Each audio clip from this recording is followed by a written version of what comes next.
خپل ملي اتلانو ته السلام علیکم ورحمت الله وبرکاتہ. ډیر دروند غم دی، کېدای شي دا موږ په ویلو باندې اظهار نه کړی شو، خو په زړونو ته معلوم دی. تېرو شپږو میاشتو ورځې تقریبا شاپرزنان سره په یو ځای کې وم.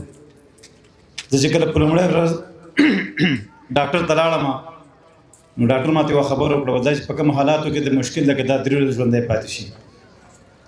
زه ډېر زیات خفه وم، ما ژړل، ما ته ژړا راته، نو خبرې دا شونډې مې خورېدلې که نه، شاپور دې باندې ناست وم. چې راویې کتل څه خبره ده؟ هېڅ خبره نشته. مله صرف وایي چې څو ستنې دا ستنې ډېر تکلیف لري او ځان ورته ټینګ کړم.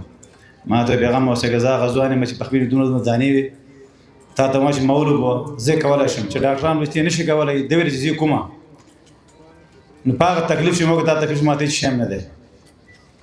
ډاکټرانو به ویلي چې دا څنګه امکان لري چې دا د 10 ورځو ډېر ژوند تېر کړي، ځکه یې داسې د وجود هیمیون سیسټم، بلډ پلیټلیټ، هیموګلوبین به داسې و چې هغه 0 و. ډاکټران به خپله کې مجلس کوي چې دا څنګه امکان لري، انسان دې حد ته نشي رسېدلی، دې نه ټول وجود چې دی هغه چاودېږي، ګردې سرش کېږي، وینه وجود کوي. موږ به شاپور ته راوتې، څنګه یې ته ویله چې هېڅ خبره نشته، حالانکې د موږ ډاډه کولو پته چې کوم تکلیف و د موږ د ظاهره کړې نه ده. د موږ ملي لوبغاړو به همیشه ما سره رابطه کوي، بالخصوص نبي، راشد، نوروز منګل، کریم صادق، هستي ګل، سمیع الله شینواری، ګلبدین، څومره نور لوبغاړي چې به ما سره همیشه رابطه کوي چې څنګه دي. موږ به یو خپل ګروپ په دې ګروپ کې بغیر د ژړاګانو بل خبرې نه وي. د هغه ورور غمی چې په کوم حالاتو کې موږ به هغه هم نه خبرو، دې خبرونه چې مطلب ډاکټر دا مه خبره وه، خو ډاکټران په دې بیا هم حیران شو، دا څنګه امکان لري انسان دومره ژوند کې او دومره ژوندی پاتې شي.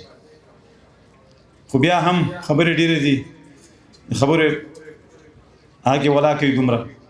بیا هم تاسو ټولو مینهوالو نه، مشرانو ډېره زیاته مننه چې پرون میدانوۍ نه تر نن دغه ادیرې پورې تاسو خپل کارونه پرېښي دي، تاسو راغلي ورته وخت ورکړی، دا تاسو مینه ده، دا تاسو اخلاص دی او تاسو دعاګانې دي.